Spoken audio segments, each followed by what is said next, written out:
కాంగ్రెస్ ప్రభుత్వం ఎమ్మెల్సీ తీర్మాన్ మల్లన్నపై చర్యలు తీసుకోవాలని సిద్దిపేట రెడ్డి సంఘాల ఐక్యవేదిక నాయకులు డిమాండ్ చేశారు.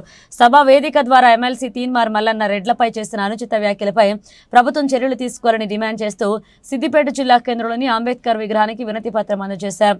ఈ సందర్భంగా వారు మీడియాతో మాట్లాడారు. రాజ్యాంగబద్ధమైనటువంటి ఎమ్మెల్సీ పదవిలో ఉన్నటువంటి తీర్మాన్ మల్లన్న రెడ్లపై అనుచిత వ్యాఖ్యలు చేయడము చాలా అసభ్యకరము.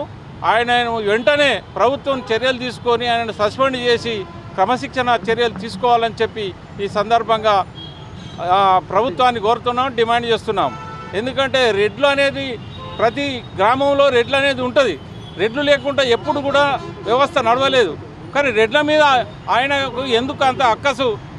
నీకు ఏదైనా బీసీల మీద ప్రేమ కలిగా ఉన్నట్టుంటే బీసీలకు కూడా నీకు ఒక బాధ్యతయుతమైనటువంటి రాజ్యాంగబద్ధమైనటువంటి పదవిలో ఉన్నావు కాబట్టి కొట్లాడి బీసీలకు నువ్వు న్యాయం చేయి. కానీ వేరే క్యాస్టులను వేరే కులాలను నువ్వు అనుచిత వ్యాఖ్యలు చేస్తే నువ్వు గొప్పడు అయితే అనుకుంటున్నావా?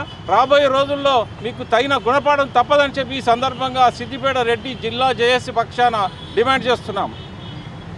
గత 3 రోజుల క్రితం వరంగల్లో జరిగిన బీసీ యుద్ధ పేరులో తీర్మాన్ మల్లన్న రెడ్లపై ఇష్టం వచ్చినట్లుగా మాట్లాడాన్ని సిద్దిపేట జిల్లా రెడ్డి జేఏసీ తీవ్రంగా ఖండిస్తుంది.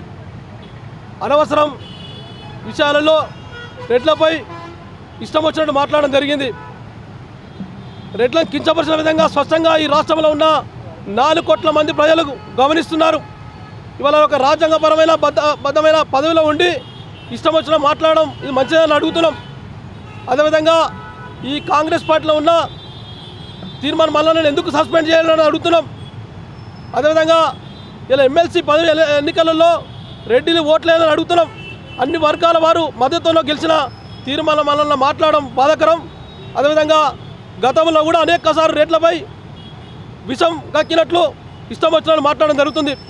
ఇలా కాంగ్రెస్ ఒక పార్టీ వారికి ఏమైనా అన్యాయం చేస్తే వాళ్ళ మీద మాట్లాడడం తప్ప రెడ్లపై ఎందుకు మాట్లాడడం జరిగింది? ఇలా కేవలం ఇలా రేవంత్ రెడ్డి గారిని కేసీఆర్ గారిని టార్గెట్ పెట్టి మాట్లాడినట్టే కనబడుతుంది స్పష్టంగా. అదేవిధంగా గత 30 సంవత్సరాలుగా ఆర్ కృష్ణన్న గారు బీసీ హక్కుల కోసం అనేక పోరాటాలు చేసిన చరిత్ర ఉన్నది. అనేక గౌరవమైన పదవులు పొందినాడు. ఇష్టం వచ్చినట్టు మాట్లాడాలని అడుగుతున్నాం. మాదిగా కృష్ణన్న గారు కూడా వాళ్ళ హక్కుల కోసం అనేక రకాలుగా పోరాటం చేసినారు. ప్రజలకు కూడా సేవ చేసినారు. ప్రభుత్వాలు కూడా గుర్తించి వాళ్ళకు గుర్తించినాయి.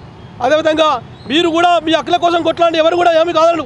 మేము కూడా మా హక్కుల కోసం కొట్లాడుతున్నాం. ఈ భారతదేశంలో మేము ఉన్నాం, ఈ రాష్ట్రంలో మేము ఉన్నాం. ఈ హక్కుల కోసం కొట్లాడే బాధ్యత మాకున్నది. మాకు రావాల్సిన మాట మాకు రావాల్సిన అవసరం ఉన్నది. మేము మీద అలా గుంజుకోవడం లేదు కదా. మా మీద ఎందుకు అంత అక్కసని అడుగుతున్నాం. తీర్మాన్ మల్లన్నకు ఇష్టం వచ్చిన మాట్లాడడం మానుకోవాలని చెప్పేసి ఇప్పటికైనా మేము డిమాండ్ చేస్తున్నాం, హెచ్చరిస్తున్నాం. అదేవిధంగా రానున్న రోజుల్లో ఇప్పటికే రెడ్డిలంతా మనోభావాలు దెబ్బతిని ఉన్నాయి. ఈ రాష్ట్రంలో కులాల చిచ్చు పెట్టాలని ఆలోచన మానుకోవాలని చెప్తున్నాం. నీ కాంగ్రెస్ పార్టీలో ప్రభుత్వం వచ్చింది కాబట్టి నీకేమైనా మంత్రి పదవి కావాలో కార్పొరేషన్ పదవి కావాలో మీరు మీ ముఖ్యమంత్రి గారి దగ్గర పోండి, అధిష్టానం దగ్గర పోండి. అంతే తప్ప ఒకే వర్గాన్ని టార్గెట్ చేసి మాట్లాడి హైలైట్ కావాలని చెప్తే ఇప్పటికే మాత్రం చాలామంది చర్చ జరుగుతుంది. బీసీలో ఉన్న అనేక మంది సోదరులు అనేక గ్రామాలలో అనవసరంగా మాట్లాడి మీపై ఇది బాధాకరం అని చెప్పి చర్చకోవడం జరుగుతుంది. మీరు